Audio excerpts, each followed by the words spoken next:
Sa aton nga good news, bombo sa aton nga mga maswerte bilang nga mga tagdaog sa aton nga ikatlo ng weekly draw, kon studio draw, amat-amat na himos dira kag i-claim na inyong nga premyo diri sa istasyon sa nga Bombo Radio Iloilo. Nagahulat na diri ang inyong nga mga premyo.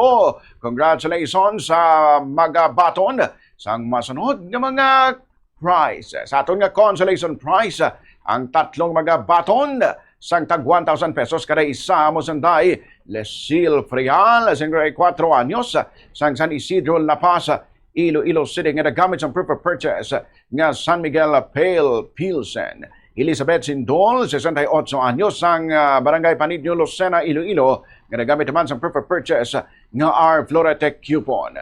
Kag Imelda Felisario, 57 anyos, sang Aldeguer Street, Iloilo City proper, nga nagamit sang proof of purchase nga AutoCAN sticker.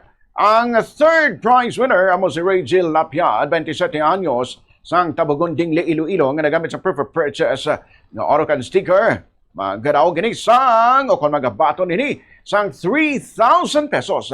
Ang second prize winner naman amo si Ludivina Guerra, 59 anyos, sang Dungon Biharo, Iloilo City. Nagamit ini sang proof of purchase nga R. Florete coupon. Nagahulat na diri sa iya ang 4,000 pesos.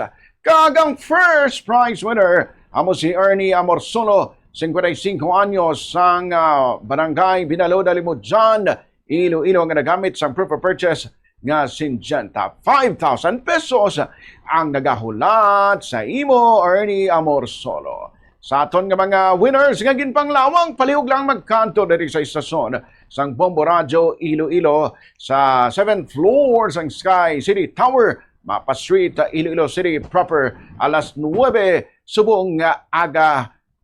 Sa liwan ka Bombo, ikatatlo nga semana para mangini sa aton draw, kon studio draw sang Swerte sa Palengke 2026. Kabilugan ka Bombo, nga 9 million pesos na ang total prices nationwide, kay panagtag sa bilog nga duration sa pinakadako nga programa o kon promo sang Bombo Radio Philippines. Ano pang ginahulat mo ka Bombo? Magpasakop na ba sa ikaw naman ang may chance nga magdaog? By the way, sa aton nga mga kabombo, kita ay kita sa Leganes Public Market sa masunod nga Sabado para sa aton nga ikapat na nga Palengke Draw. Dara, magadulong na naman ang Bombo Radio kag Star FM team sa exciting nga mga cash prizes kag kasadya sa aton nga mga maukod nga mga pumalasakop sa Swerte sa Palengke.